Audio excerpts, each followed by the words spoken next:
Hello.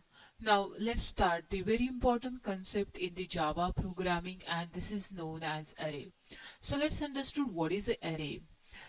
Java array is an object which contains the element of the same data type. So in the C and C++ programming, the same concept of array can use. So array mainly consisting of the same data type element.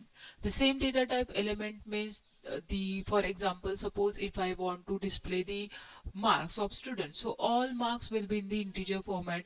If I want to display the grade of student, then all grades are in the format of character. And the last, suppose if I want to display the student name, then all name in the format of string. There is no combinations here. Okay. Then second point of the array is array are stored in the contiguous memory location. So we can allocate the memory in the continuous manner in the array. The next important point which is related to the array is Java array are non-primitive data type.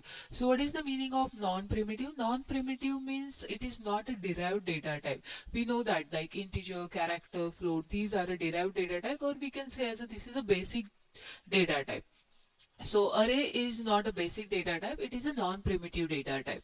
And the element of an array are stored in the basis of index. So first element if I want to access, then it will be stored on the index of 0, and the second element will be stored on the index of first, and so on. So as per the diagram, if you are observing here, this is the array. Okay, so we can give the name of array like anything, like suppose if I want to give the array name is A1. So the A, B, C, D, these are the elements of an array, and these element we can access with the help of index basis. So the total length of array is 4. First index will be accessed with 0, last index will be the 3. Then after that, the what are the advantages of array? So array will provide the many advantages for the coding also. So first advantages is code minimization and optimization. So with the help of array we can reduce the size of code, and we can retrieve or sort the data very efficiently. And also it will be providing the random access, so we can access the located any data by using the index position. Now the next question is, when I using this array concept?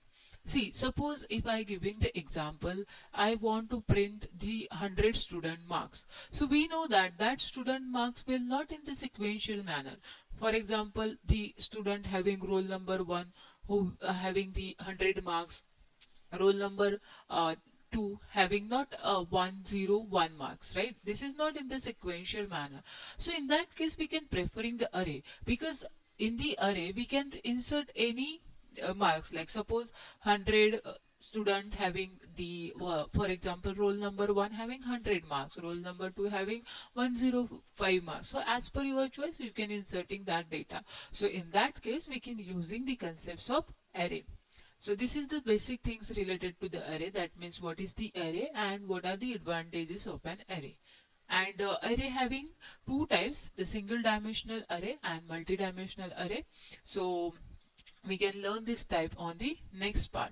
Thank you.